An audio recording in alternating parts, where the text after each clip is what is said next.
Hey guys, welcome back to the Revive Stronger podcast. I'm your host, as always, Steve Hall, and today I have a fantastic roundtable discussion between Joe Jeffery and Calum Raistrick. Both these guys are top bodybuilding coaches within the UK.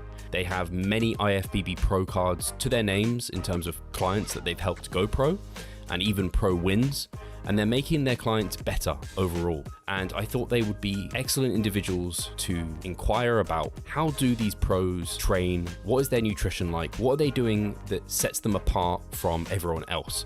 Is there anything we can learn from them to better our own results? And also, what are Joe and Calum doing to the pros or to their clients to get them pro? How are they elevating their own game? They're some of the best. How are they making them even better?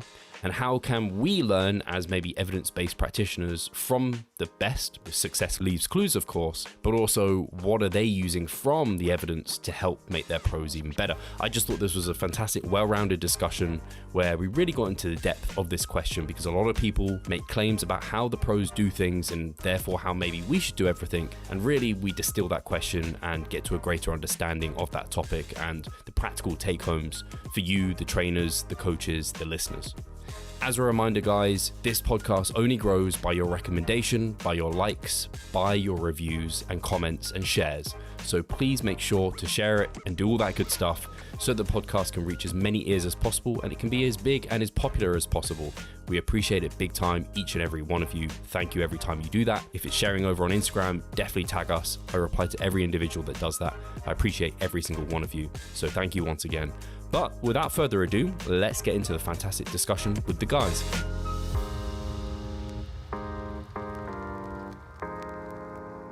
Hi guys, welcome back to the Revive Stronger podcast. I'm your host, as always, Steve Hall, and today I have Joe Jeffery back on the show, and I've got Calum Raistrick as well. This is Joe's third time on the podcast. If you don't know who Joe is, and maybe Calum's brought you here, and you haven't been at the Revive Stronger podcast before, which would be amazing if you're now a new listener. But you probably know Joe if you know Calum, vice versa, actually, to be honest. They're both top UK coaches, and that's why they're on the show today. But Joe himself, a high-level bodybuilding coach, educator with the Physique Collective. Hopefully you guys have heard the episodes with him before. If not, tune into those. Calum, for those who aren't aware of him, I first came across Calum years ago through the Muscle Mentors. Probably was how I kind of first really kind of got into his work and their work as a whole. He's now a team pro coach, and just like some accolades because they're on his Instagram profile. He has 17 IFBB pro card wins to his name, 2 IFBB pro wins, so pro wins.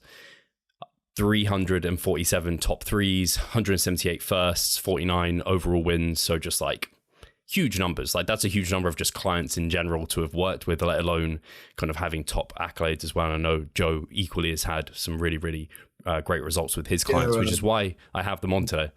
The reason why I don't put my accolades in the Instagram bio is because it's too many. It limits you on number of characters. And, you know, I don't want to have to just pick the top 1,000, you know.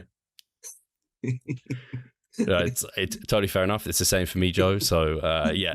The reason I wanted to get these guys on is they're quite literally training the pros and people to become pro, and they're in the thick of kind of the top end of bodybuilding as far as I'm concerned. There's 2 of the top coaches for bodybuilding within the UK, and a lot of people like to make claims about what the pros are doing when it comes to their training, their diet. So I thought it would be great to have them on to really hear kind of a well-rounded perspective of how people are really going about their business rather than kind of just this like anecdotal hearsay. And it hopefully will give us some really, really great take-homes, I think. So maybe starting with yourself, Calum, is there a general theme to how you see like the pros tend to train? Is there like this is the protocol that they follow, or how do you, if I ask you that question, what kind of springs to mind? I think probably the best way of understanding that, having either taken people from grassroots and turned them pro, or to take clients that have come in and inquired that are already pro, that have been competing for a while, or even like very seasoned competitors that have been at the top level. I think the biggest thing to understand there is the deeper you go and the more experienced they are and the more skin they have in the game, the more dogmatic they are in their own ways, and they know things that work and they know things that don't work for them. And I think when you get to that level, there is more to the skill of coaching than just this is the optimal way of doing it and this is how we're going to work. Because, you know, I've been there before where I've tried to force methods on what I feel as though is optimal on people that aren't willing to adapt and change and evolve. And it ends up in something that doesn't work from a coaching relationship. So I think the biggest thing to understand there, and what you said before, in terms of you listen to that podcast about Phil Heath, it's like, we read this stuff in magazines, we read this stuff on Instagram. If you look at the top 10 at the Olympia in any of those categories, they've all got their own unique spin of how they like to do things. And how Joe coaches his athletes and how I coach my athletes and how you coach your athletes are all going to be, you know, unique in some aspect, but there are fundamentals that are the same in all the areas that we're doing and the kind of core components of that. So I think from an elite level standpoint, there's no like magic or secret behind that wall from amateur to pro. It's more so just the fact that they find a framework that they enjoy, that they can do for a long period of time and stick to and progress, and they stick to that framework is probably the best way I could say it, if that makes sense. It makes tons of sense. And for those unaware, it was a Modern Wisdom podcast. He interviewed Phil Heath over there, and I was just talking about how I never really heard about how Phil trained, and it's just so contrasting maybe like a Dorian Yates. I mean, it sounded like Phil Heath was much more volume and kind of higher reps and short rest periods and things like this. And I think actually you touched on a really cool point, which I think Joe will probably really agree with, is like the fact that when you're, and I've experienced it, I don't work with clients at the same level as what you guys do, who maybe are as far in their careers. So I haven't come across it so much, but recently I have. As you progress in your career, you tend to attract kind of higher level people. I've noticed they already come in with like a clear set of guidelines of almost like their program, how they like things set up. And it's quite hard because I'm used to just being like fresh slate, let's program everything. And I know I can't do that with them, because if I do that, they'll run away, because they'll be like, hey, this is just so different to what I'm used to. So you kind of have to meet them and try and mold them, because there's things they can learn from you. There's a reason they got you as a coach. So Joe, have you got anything you'd like to add there that Calum said? Yeah, I think like just assessing the kind of environment, the landscape across all pros, there's great individual considerations between circumstances. Like, for example, high level pro that has always had the genetic capacity to be there and got there, you know, regional pro qualifier, pro winning pro shows, those people exist, versus somebody that's been working towards the pro card and just scraped it on a lucky show after 8 years of training. There's going to be a very different kind of feedback mechanism for them. But you know, even within those really high level pros, there's a dichotomy that exists there where, on the one hand, and in many cases this is true, they look the way they do in spite of what they do. You know, that there's a lot of that, but then at the same time, a lot of these people that I've worked with or consulted with, they've got some of the best biofeedback on autoregulation, on stimulus to fatigue ratio, specific exercises. And I think that's part of the genetic makeup that makes a great pro, even subconsciously having such a good hold on their own stimulus to fatigue ratio with a variety of exercises and things like that. You know, they're so neurally adept just by accident is extremely interesting. But that's one thing that seems more unique to pros, you know, that just innate ability to auto-regulate intelligently. But sometimes you have to do a bit of digging to find that. You know, a pro will say, I'd never do any deloads. Not any pro, but, you know, it's something that they'd say, and then it turns out that they do have kind of recovery sessions, or, you know, they'll have a week off when they're feeling a bit up. Maybe they don't use the term deload, or they'll say things like, yeah, I always train to failure. And then you'll look at the training and it'll, you know, the reps may slow down a bit, you know, and they accidentally progressively overload because they go, oh, this feels easy now, I'm just going to do the next one up the rack, and, you know, and so on and so forth. So sometimes there's a bit of digging involved, but there's that very interesting dichotomy on just innate, almost accidental behaviors that, when it comes to coaching, it has to be something that you pay attention to, you know? Yeah, that makes loads of sense. And actually, it's funny, you spoke about SFR and like deloads and things like this. And I know, speaking of Phil Heath again, he didn't say SFR, of course. He didn't say stimulus to fatigue ratio, but he said something along the lines of like, I'm looking for things that are going to give me a really great kind of stimulus within the muscle, but aren't going to really beat up my joints and connective tissues, which is essentially kind of SFR. And I think it's not like a genius. Obviously, Dr. Mike kind of invented the word or put a saying towards a ratio towards something that every bodybuilder thinks about. But clearly these guys are thinking about those things at high levels. Yeah. I don't know if, Cal, like, you've got any additional thoughts on like this, the idea of, I guess, fatigue management, maybe not needing it so much, deloads. Are they things you use with your clients? Do you call them a deload? Have people come to you and they're like, hey, I don't deload, and you're like, actually, it looks like you do. You kind of reduce your training frequency or volume. You do something to kind of reduce the training stress.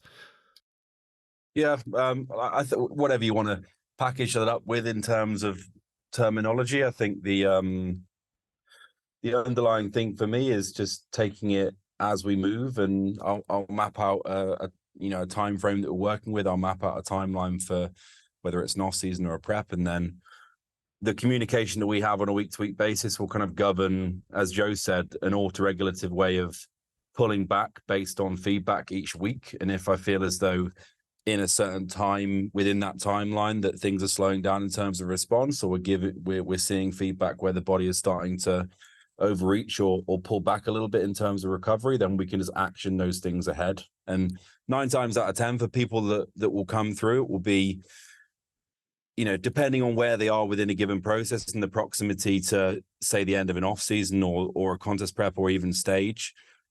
Maybe that's a moving target in a contest prep in the first place, but there might be times where I'll pull someone out of the gym completely just to give them a full physical and psychological reset if I feel as though it is quite severe in terms of the position they're in. Ideally, we wouldn't be there, but it happens. Or I'll just play around with the volume and the proximity to failure within that session, and I'll just have them, whether it's like an ongoing rotation or a week, Monday to Sunday schedule that they're doing, they'll have a certain amount of sessions within that check-in week where I'll say, look, these are the guidelines for the outcome of these sessions, and I want you to pull back on X sessions to allow for a better outcome when I next see you on your next updates in terms of fatigue. So I think whether people label it as a deload or a devolume or whatever you want to call it, it happens instinctively. Sometimes it might be like a pro has a week off after they've competed, and then they have 2 holidays in the off season where they don't train. It's like, well, that's your programming. That's how you're approaching things. There's just no label on it. So I think, like you said, the more advanced you are and the longer you've been training, like Phil said, in terms of stimulus to fatigue, and he knows what works for him, even though it's maybe a little bit subconscious for what you'd see like Mike Israetel saying what these things are, he kind of does it by default, just without really knowing what he's doing. Yeah, I think there's an element of that bodybuilder intuition. A lot of the science is driven by bodybuilders' intuition of like what they've seen working, and then we put it to the test as best we can. And a lot of the time, the bodybuilders get it right. They don't always get it right, or at least the research doesn't tend to always show that they do. But I think that's a great way of putting it in terms of labels, because I know I was listening back to, because I asked John Jewett a long time ago now, like, how do the pros train? I was listening back to it, and he was just like, hey, some people, it's kind of like you said, Joe, people don't like labels of, maybe they don't like the label of a deload. They don't like the label of having reps in reserve, because it's part of their identity as they train hard, and they kind of perceive reps in reserve as not doing that.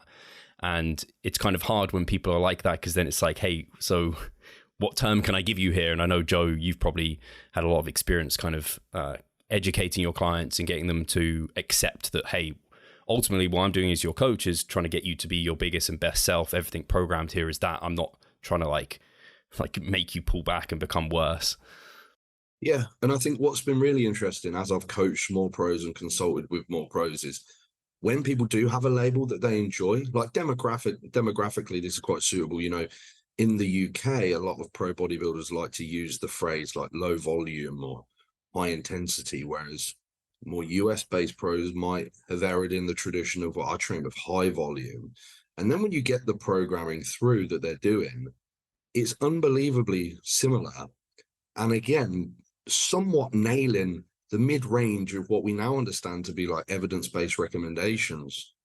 Pretty much everyone is training somewhere in 3 to 0, at least definitely 2 to 0 reps in reserve. Pretty much everyone's training somewhere from I'd say 10 to 20, but most definitely averaging like 16 sets per body part per week.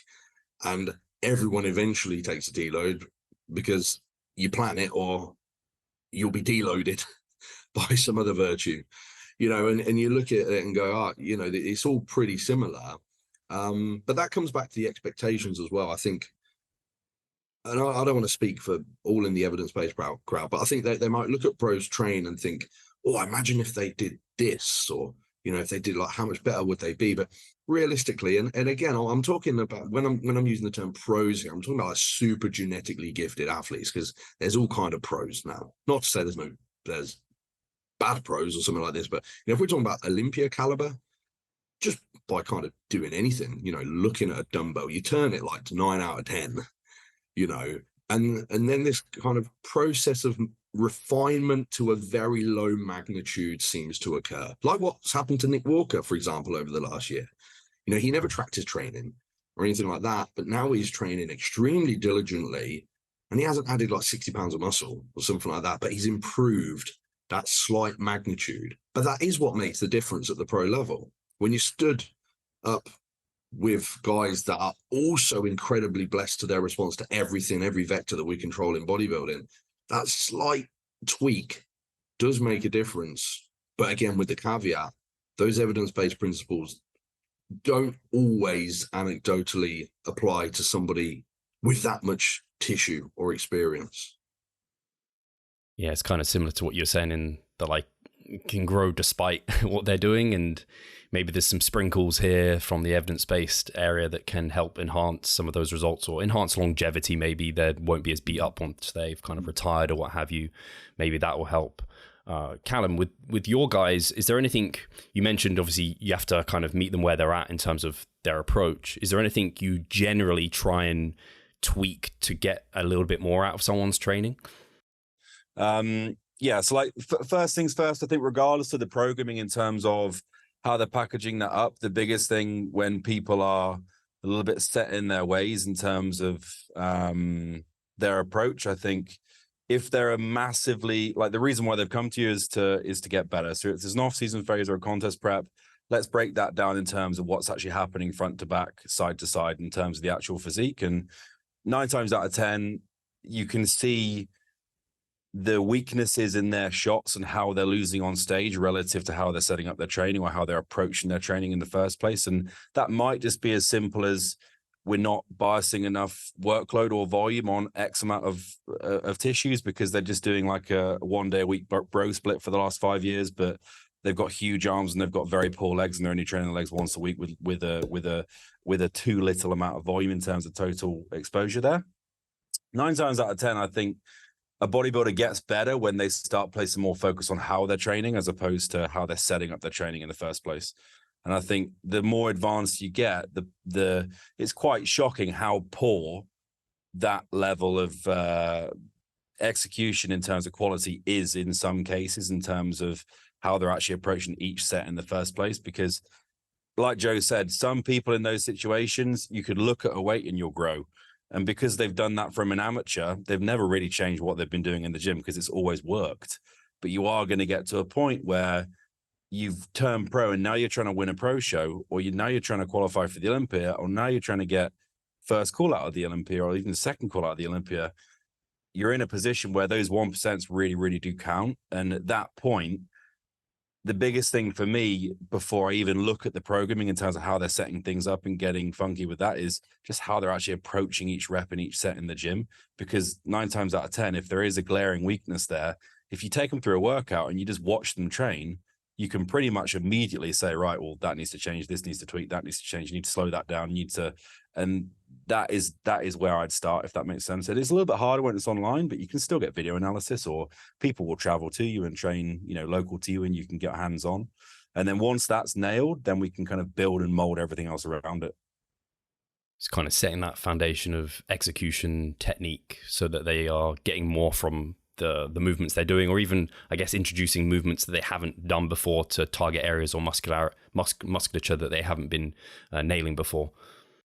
Yeah, I think Cal touched on something there that I would put right at the top of the tree of importance for pros that I've taken on as new clients, one word: specificity is everything in a pro.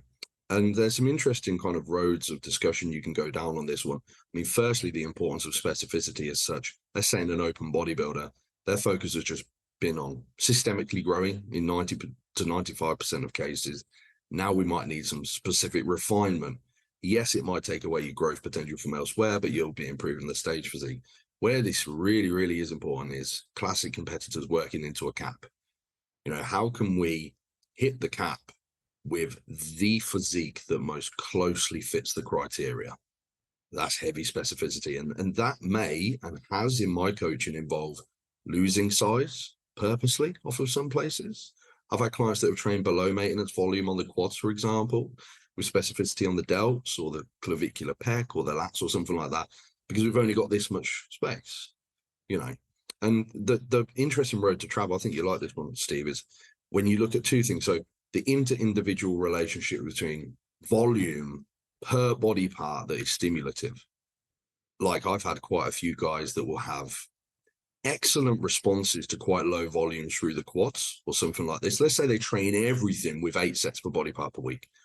For the quads, it's more than sufficient, and they've seen really robust growth there. For the delts, for the arms, maybe for the back or something like that, it hasn't grown at the same rate. And that's where that specificity of volume adjustment can come in and make a really cool change.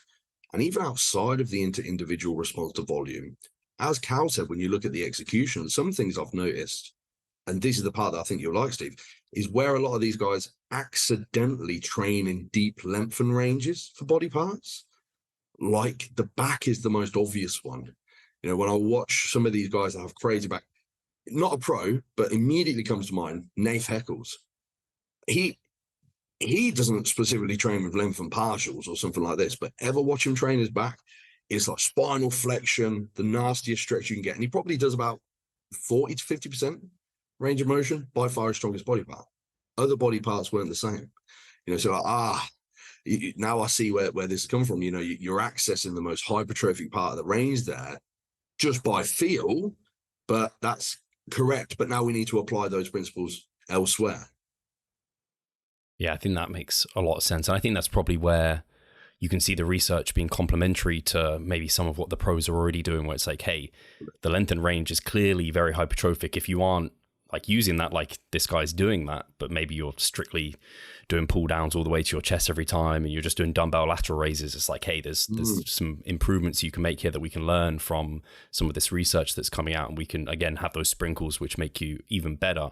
Is there anything you guys see that we can learn as individuals who are maybe more in the evidence-based camp? Is there more, and people who aren't pros yet, who can learn from what pros are doing? Is there, like, people like to use the term like success leaves clues? Is there things that the pros are ahead of the curve? Like, are there reasons they're pro despite their genetics and everything like that? Is there things that they're inherently doing better than everyone else?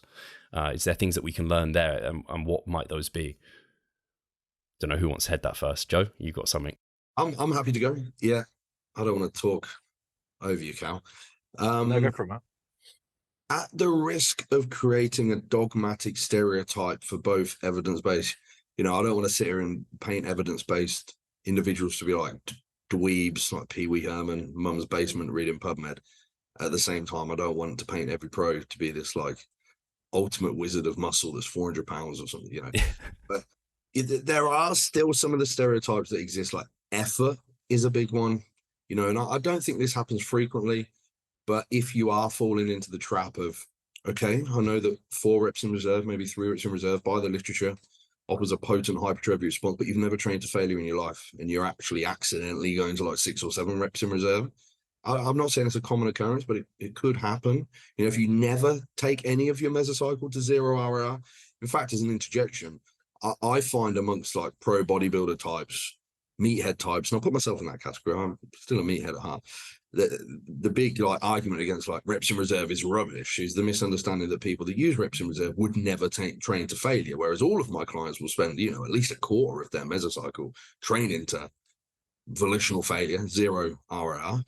And the most interesting thing is the inter-individual difference in the response from training frequency for me. There are pros.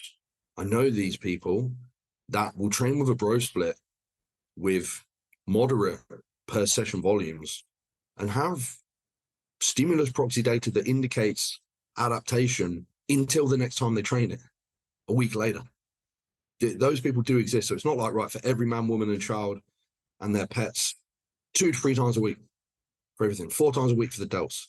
Specificity on the individual comes back in. So yeah, evidence does point towards that being the most productive frequency of body part training, but there's always great variability in that data. And that seems to exist more so in the pros because of how good they are genetically. They can get a supreme growth response from little work with little frequency. Yeah, I think that makes a lot of sense. Yeah, because it's almost like, again, when we all started, maybe you're looking at Flex magazine and you're seeing whatever the current top pro is in there and you try and copy that program. It's like, yeah, this is going to make me head them. It's like, hey, no, that's like very specific to their individual needs. You're a completely different individual at this point. But the kind of principle that you've drawn there is, and you've talked about individual variability a ton, which I think is super valuable actually, and why like you can't just say, hey, the pros train this way, because every pro is slightly different for good reason. But the kind of the principle you like pinned on there is effort. Like if you start removing effort from like the paradigm of training for hypertrophy, you're losing, because literally like the stress response is what is required to kind of ignite hypertrophy or adaptation to have to occur. Is that the same for you, Calum? Is that like the effort? Do you think that's something that people maybe can miss, or the kind of the biggest thing that we can learn from like every pro? Yeah, I think that, out of those, I think last weekend was there's like 17 amateurs to pros that have turned pro in that individual process over the last like 2 years. So out of that 17, every single one of those individuals took a huge leap in individual progress and Joe mentioned the word effort. But that can be applied on any aspect of bodybuilding, and that's applied in terms of, and people say like, do the 1% matter? Does this matter? But when you've maxed out what you can be, when you're being, 90%, every single one of those 17 individuals took the next step when they started being obsessive about nailing everything: sleep, nutrition, the quality of nutrition, does meal timing work? Does it not? Your schedule works, your sleep schedule, everything down to the finest tea of every single day of the process. And the effort side of things goes into training massively in terms of their ability to take themselves to where they need to take them in the training sessions that you're programming, or their own programming themselves, where they can take those working sets, where they can spend time with the level of tension they're placing on tissue, and even doing that on the days where they don't really feel like doing it sometimes, whether it's in prep or in off season where things are getting challenging and they're having to push past volume set points or loading set points that are very uncomfortable to do consistently over and over again. I think the biggest thing to understand with the pros is they've just spent a period of time in their career where they've really knuckled down and focused on nailing absolutely everything. And that's where you see these massive spurts in progress. And you look at the likes of, why do people go to, besides the PEDs, because these guys at this level have all done it before anyway. Why do people go to Oxygen Gym, or they went to Oxygen Gym a couple of years ago? It's not because they're getting this secret protocol. It's because they're sleeping like babies at night. They're getting all their meals made for them. They're going through 2 workouts a day where they have a full-time personal trainer that's taking them through 2 workouts a day, every rep spotted, every rep perfected, although sometimes it looks terrible, but that's the nuance of execution in the first place. But like the point being, effort across the board in all aspects of bodybuilding, when that's refined and intensified, accelerates progress massively.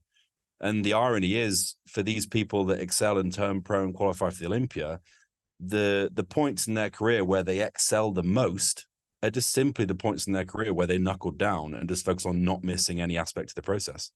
Do you not see the progress you would like? Are you sick of writing your own programs? Or perhaps you need some accountability in order to stick with a plan? Then it's time to start working with us. We at Revive Stronger offer a truly personalized coaching service. You'll get more than just an email with some macros or random cookie cutter program. With Revive Stronger, you will be the center of our attention. You will receive your own fully individualized training protocol alongside a customized nutritional strategy. We created the coaching around your needs, wants, personal preferences, and your own unique lifestyle. Every single week, we delve into your program in order to make appropriate adjustments so that we get the most out of your time and the best possible outcome. We help both female and male athletes to seriously change their body composition by adding more muscle mass and decreasing fat tissue. No matter if you're a competitive bodybuilder or just want to look better, if you need help with your progress and taking your physique to the next level, our coaching is for you. It's time to make a change. Sign up today and let's revive stronger.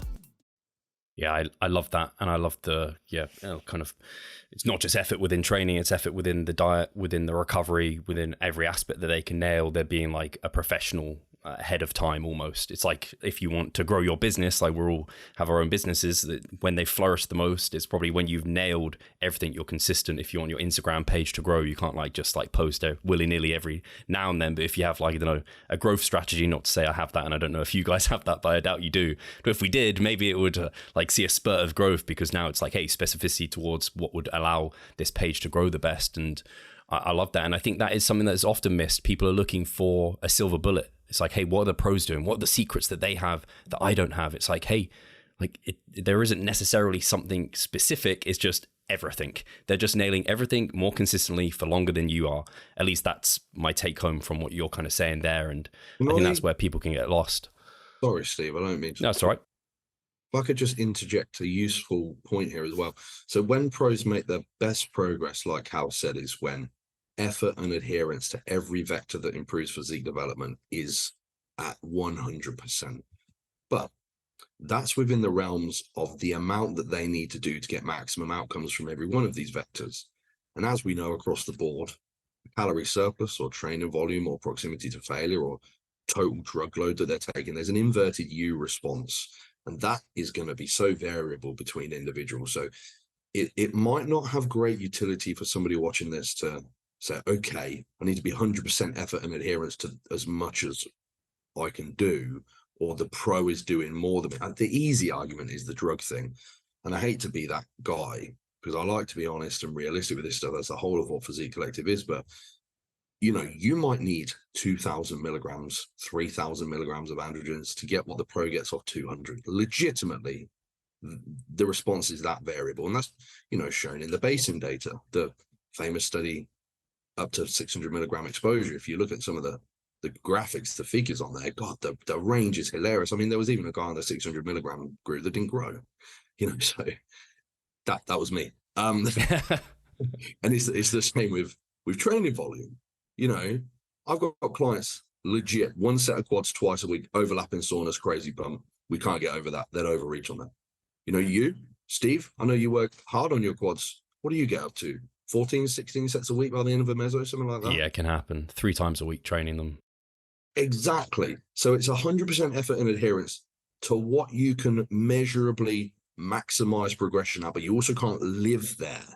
There has to be some fatigue, health management, things like that. For example, I worked with James Hollinshead this year. I can say this now because he put it on his YouTube. For his health, he had some issues with his blood work. He had some issues with an echocardiogram. Thankfully, got that all sorted now. He's in great place. He's able to go and get prepped by Milos. Awesome. But, you know, I was digging through his prior drug exposure. And again, I can say this because he put it on his YouTube. And everyone will say that he's lying about this. Because it was like, if I remember correctly, it might be just under a gram, maybe just over a gram. Everyone's going to sit there and go, there's no fucking way. Now, why would he send that to me when I'm providing a service and it's a private conversation? Because this was months ago. He recently put it out on his YouTube. Hey, look, you know, it's easy to look at that and be like, that's bullshit. It's also easy to look at that and be like, that's what I need to look like James Hollinshead. Most people, you're going to be 2 to 3 grams and you look half like James does. Same thing with all of these vectors. So sorry for the ramble there, but it is 100% effort and adherence, but you have to be aware of the inverted U, and it takes time. This is where we're back to that. Pros having a really good innate auto-regulation ability. Oh, when I take more than 400 milligrams of test, this happens. Oh, I tried training like this and this happened. It might disagree with what evidence-based data suggests is optimal right now, but it's fantastic feedback for the individual. And I think that was really well said. Again, it's funny, bringing it back to the Phil Heath interview. He said something along the lines, I think he said, I don't know like how big of a deal this is. He was like, I never use insulin. And he was like, that will blow people's minds. I never use insulin. I was like, Mr. Olympia, however many times. Yeah, and it's probably true. And I guarantee if you went to that Modern Wisdom YouTube and look for the comments, 95% of them are going to be doing is bullshitting. There's no way. I'm sure Phil never had to use insulin. I'm sure Phil could get away with like a gram of androgens and be, I mean, because what was he on stage? He wasn't like the biggest dude, was he? Like maybe 240, 250 at the O? And look like that. That doesn't mean he's lying. I mean, he might be, I don't know. But for mere mortals, it's not going to happen. Yeah. No, I think what you said there again, it's that individual component. You're 100% executing the effort towards what you need to do as a specific person. You're not just carbon copying whatever individual you're trying to kind of look like.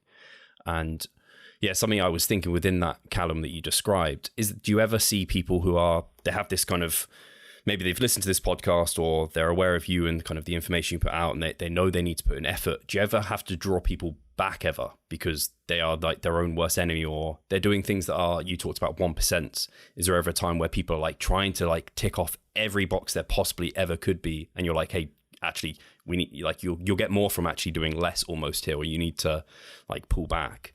100%, yeah. It can go the other way at the end of the spectrum badly in terms of creating too much internal dialogue and creating more stress than is required. And I think my coaching now in terms of what I focus on is probably the most simplified it's ever been, because through doing this, over and over again, you kind of get an indication of, right, what do I need to track and what do I need to take an observation over? And then we need to consistently do that. And then what leads to the outcomes that we want to try and drive in the future. And especially, online now, where we're working with overseas clients, where we're working with people that don't speak very good English, we're working with people that, use Google Translate to send check-ins. Like, you can't go knee deep in, a Google Drive tracker with these individuals. It's on WhatsApp. It's on a Word document that's made into a PDF that needs to be very simplified. And the more you do that, you sit back and go, oh, hang on a minute.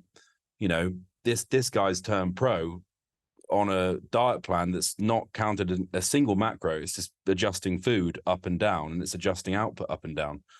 So I think the simplification of bodybuilding is important, because when we're in a world of Oura rings and Whoop straps and sleep data tracking, etc., if you do have that kind of more fixated hypochondriac type personality, it probably can backfire a little bit when you go a little bit too nitty gritty in terms of perfecting the 1%.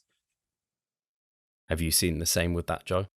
Yeah, and to take it from a different angle, because you mentioned, Steve, about doing too much and needing to pull back.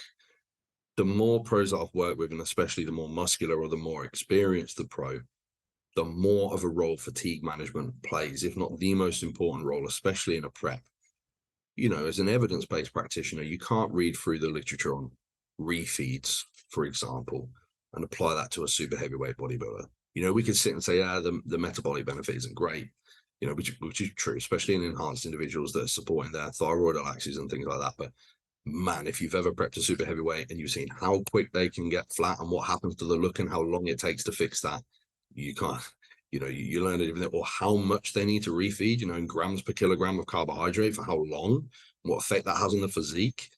Fatigue can eliminate these guys quickly. And unfortunately, there's not great data or any data on super heavyweight bodybuilders and the necessity to refeed. And, and this is again across all vectors: training volume, sleep management, stress management. And there are built-in behaviors in these individuals where they'll go out and get additional steps or do a bit more cardio or take a bit more of this drug. And, eventually you can see it happening, and you dig into them a bit on your conversations, and eventually they'll admit it.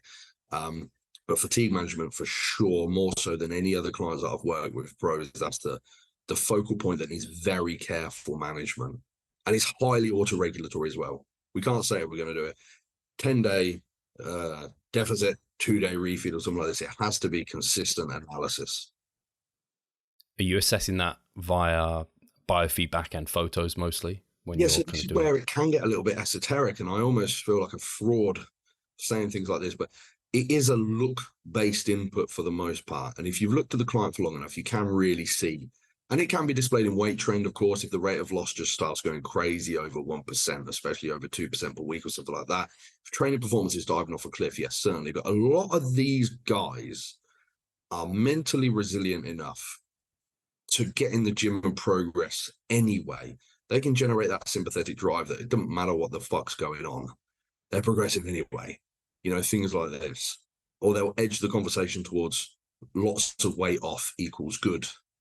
You know, so a lot of it is analysis of the look, where it becomes a little bit esoteric because it's not easy to measure that as a data format, if that makes sense. But it is quite easy to see on those much bigger guys when that occurs.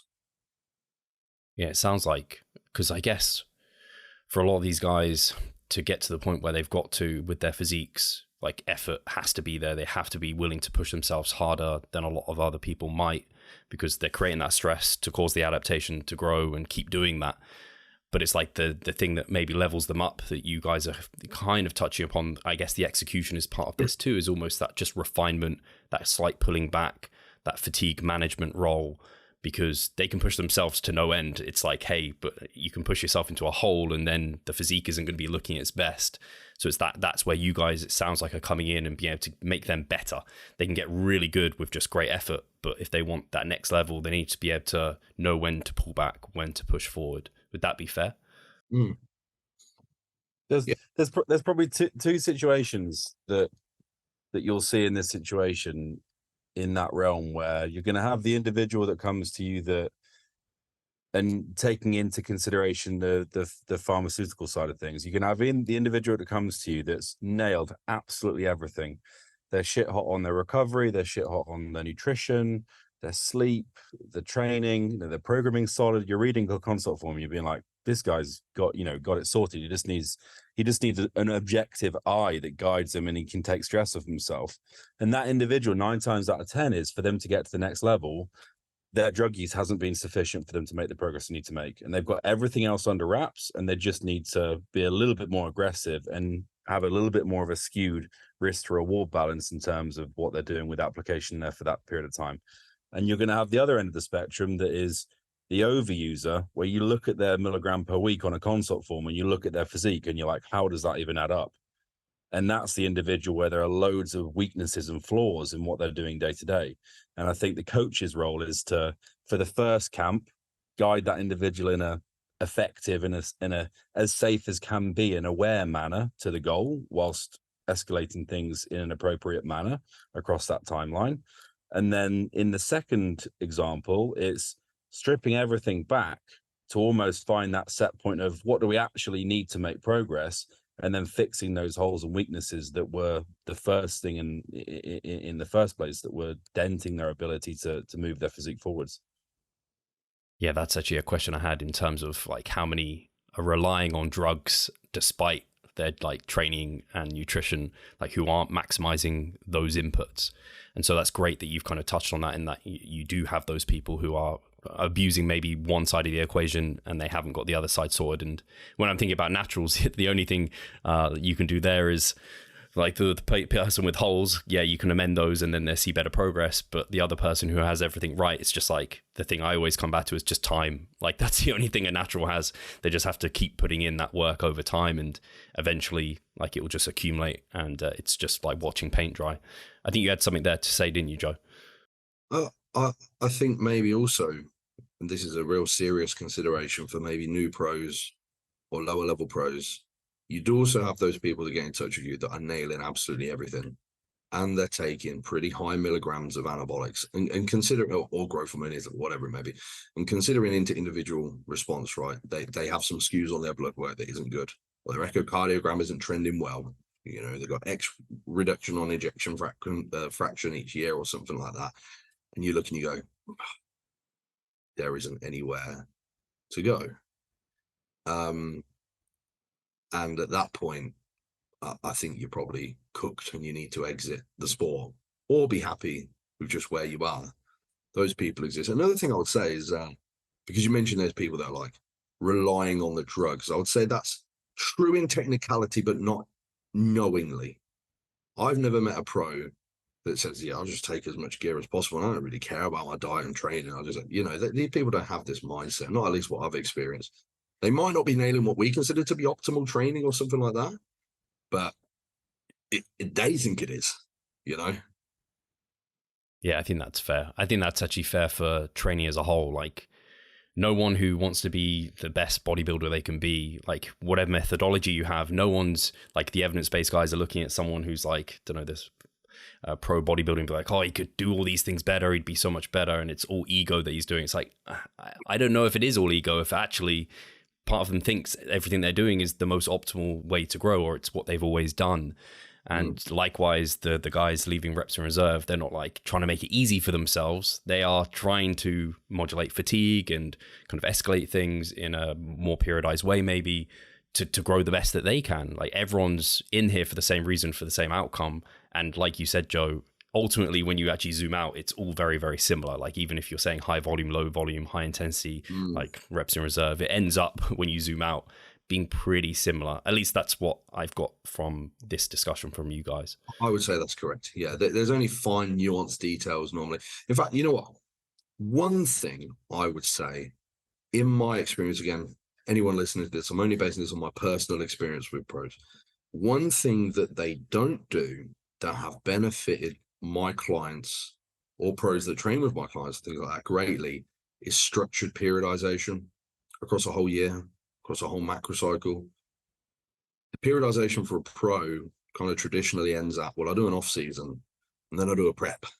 Whereas we know, if we dig into the sports science realm, where, maybe you would have this number of mesocycles, and then maybe you'd need some kind of period of resensitization, or maybe you'd want a maintenance phase here if there's blood work to correct, and then maybe we put a mini cut in here for appetite purposes and stuff. Sometimes they accidentally fall into these realms, but having that structure built in is highly productive physiologically, but I've also found psychologically to have the essence of every phase specific goal laid out for the whole year is huge. And that's something that, in my experience, pros haven't been doing. I don't know if most people really factor in periodization, but the first thing I write on any client's programming is a roadmap. The whole phase periodization show calendar. We've got these lined up. Here's the mesocycles that lead into there with every single phase specific goal, whether it's specificity or whether it's this many weeks massing with this percentage rate of gain per week. And then we've got the mini cut here, and then we have active rest here. Having that all laid out for the individual is like, whoa, and it works. Yeah, it's what's the saying? Fail to plan, plan to fail, kind of one of those. And I guess you're just increasing people's ability to actually like succeed. And is that something you use as well, Cal? You have some form of like longer term plan and vision to be able to get them to where you need to get them? Yeah, for sure. You're just mapping out a timeline. I think most people that coach themselves, or maybe they've come from other coaches, particularly on a higher churn, maybe in the US or the Middle East, there's more of like an instinctual way of coaching, maybe that's just taken on a week-to-week basis, where you're just throwing out plans, and if you're coaching 500 people, then maybe 300 follow it and succeed, and 200 don't. In that regard, it will be the first time they've been exposed to longer-term planning, which I think is really important. And it also allows you to, from a coaching perspective, if you had a client that, is in the process of trying to turn pro in the NPC, and they've got to do 3, 4, 5 shows, or they're trying to qualify for the Olympia with no point system, and now they have to win, and they've got to do 3, 4 shows, or they have to split a year into quarters where they compete at the start, they might have a recovery phase, and they transition back in and compete towards the end of the year before the cutoff. Like we had several people do that last year for the Olympia, and a couple of them qualified, a couple of them didn't. You're having to plan further ahead than the actual week that you're on in that timeline. So unless you know the proximity to the next landmark in the timeline, it's really hard to actually take control of that in the first place and preempt the changes that are happening, because 9 times out of 10, if the timeline's not there, you get to a week and you think, oh, hang on a minute, this should have been removed 2 weeks ago, or I don't really have time to do this now, or we probably in hindsight should have done that last month and we didn't. Whereas if we're acting in a way that we can preempt these things and look ahead, everything just kind of slots into a framework, which I think is really, really important, especially when you're working with, say, if you've got 30 clients, 40 clients, 50 clients, or even more. It's impossible to instinctually and reactively coach that many people on the whim. Like it's got to be pre-planned, because as soon as you open up that file and you look at the timeline, bang, you're exactly in where you need to be. You can see, right, X weeks out, we're in this position. These are the changes that need to happen. Send. If there's no context, then it's literally impossible to coach. Like I couldn't operate like that in the first place, let alone try and coach, more people in that manner. Yeah, that makes a ton of sense. And it makes a ton of sense again, and I've seen the same as a coach. People coaching themselves often don't have that longer term vision, and they are on a week to week basis just going about things. And so when you like give them that vision, it's like you said there, Joe, they then know, I don't know, someone who's concerned about gaining too much body fat. It's like, I've got a mini cut here. I'm happy accepting now I'm gaining for this time. I've got that mini cut. I'll come back leaner. Or I don't know, I'm worried I'm going to get too heavy in my off season. I'm not going to be kind of lean enough for shows. It's like, hey, we've got this kind of pre-prep diet here. We're going to cut down, and then we've got this whole process in place. And yeah, it just gives the ability for someone to just focus on some kind of closer goal marks versus just off season and stage. It's like, hey, this is a bit too broad of a horizon for me. So that makes loads of sense. I think we have a little bit of time, and I don't know how much there'll be to say on this, but we've talked quite a bit of training. Nutrition was mentioned. I don't know what the general perception is of like how pros eat, but I will guess it's like meal plan, taking your Tupperware out with you, like chicken, rice, and broccoli, like sticking to like a small number of list of foods, not like a wide variety. Is that how most pros eat? And do you guys also coach your clients like that to maximize results? I don't know who wants to start. Joe? Yeah, man, for sure. So what I've found with most pros is that they're incredibly autonomic, but relentlessly adherent. Oftentimes they won't care about calories or macros or anything like that. Just give me my meal plan. I'll cook the food and I'll eat it.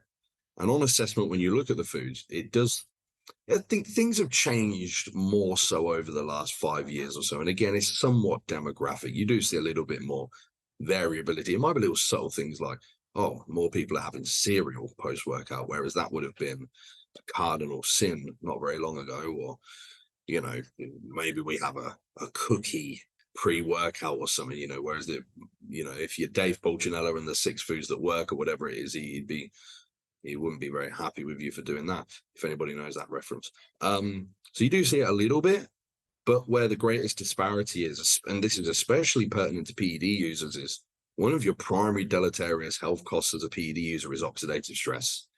And the absolute best, I don't want to say safeguard, maybe the best attenuator of oxidative stress is obviously antioxidants nutritionally. That's where bioavailability and efficacy is going to be highest. So the primary thing that needs to change with pros, I find, is nutrient density and variety.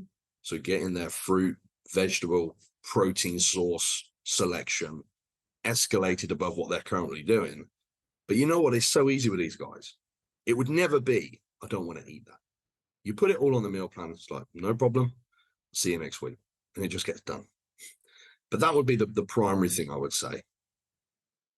Awesome. Yeah, that makes sense. Again, the effort, they're just robotic. And I think similarly with a lot of my day-to-day eating is just like pretty much the same, because it's just like, hey, this needs to just tick a box, because my goal of improving my physique is more important than any enjoyment I get out of various foods. Not that you can't enjoy your diet. Of course you can, and I do enjoy it. But like, I don't need to have X, Y, and Z. Just like simple, basic, do the job, almost like that machine, which is the difference between more general pop versus people who are trying to become elite in this sport. But the micronutrient density and the nutrient density makes a ton of sense. Cal, are you on similar thoughts? Yeah, 100%.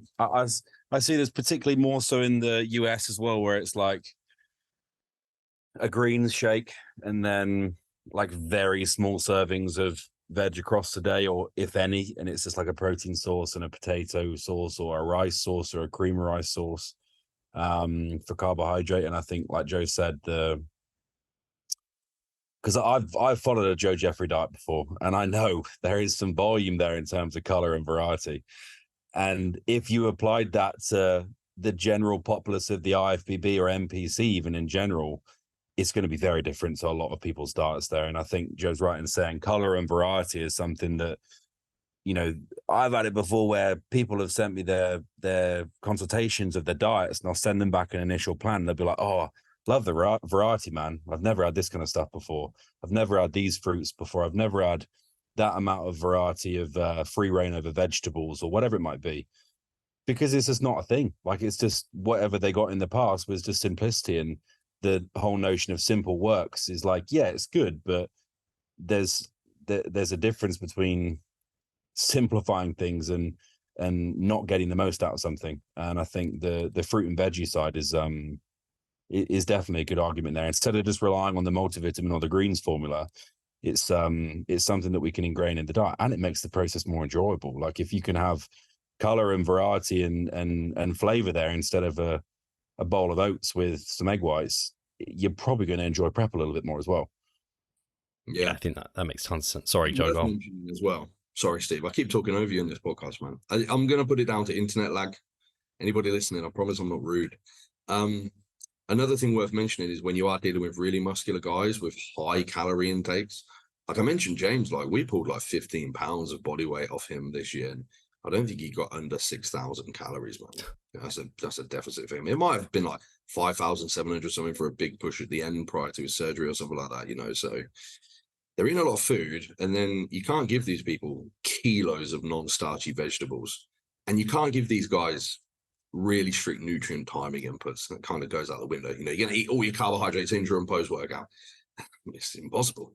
So you do have to kind of shift things around to maybe more starchy vegetables like beetroot and carrot, and maybe more dried fruit and things like that. But, you know, you can use something like chronometer to make sure that you nail all of it. And this is another consideration. These guys don't have normal vitamin, mineral, antioxidant intake targets because their oxidative stress is so high.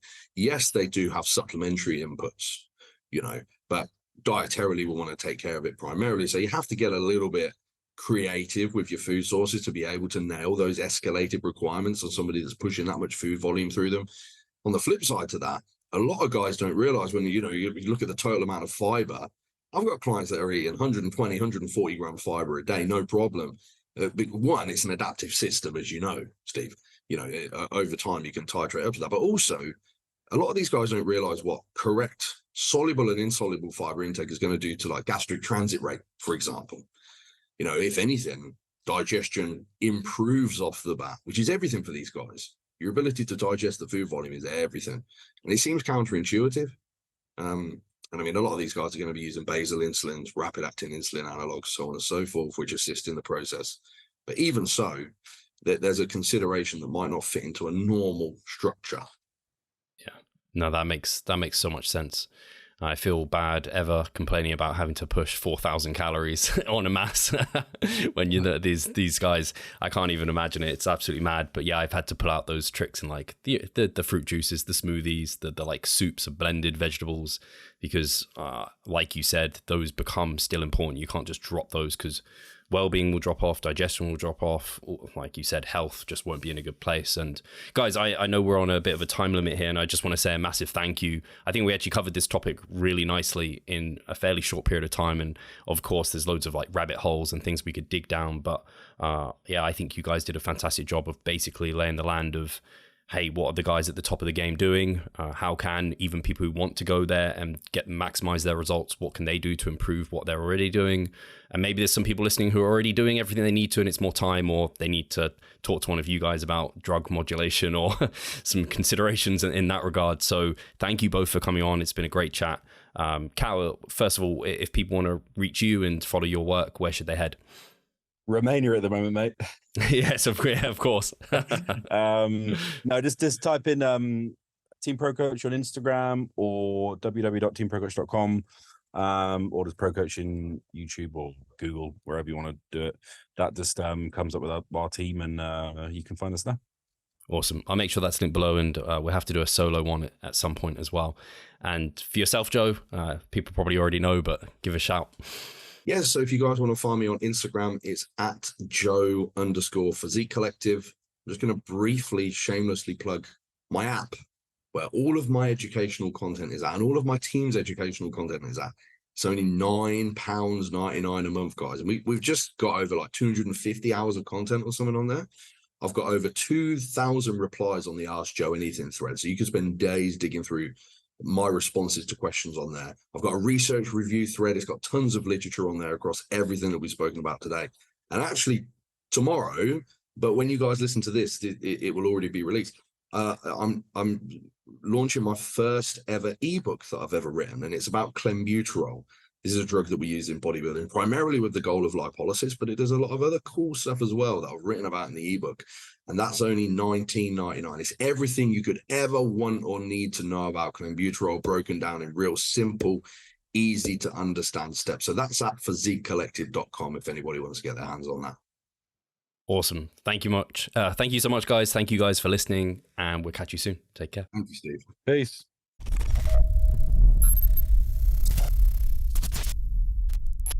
Losing weight fast while maintaining muscle mass. Sounds too good to be true, doesn't it? It isn't though. It's reality, and we know how to do it, and we will help you achieve this. The Minicut movement is an 8-week fat loss program to make you lose a huge chunk of fat while maintaining muscle mass at the same time. We will support you from the beginning to the end so that you see the results you would like to and come out of it much stronger. You'll receive a fully automated spreadsheet that is based on your nutritional needs. You can choose between 6 different male and female training templates. Over 30 videos will guide you through each and every single step of the Minicut so that you're getting the most out of your journey and that you always know what to do. But the best thing is that you can start whenever you want. The Minicut movement is open 24/7. So if you want to learn more or you're ready to sign up, hit the link in the description below. So let's revive stronger together.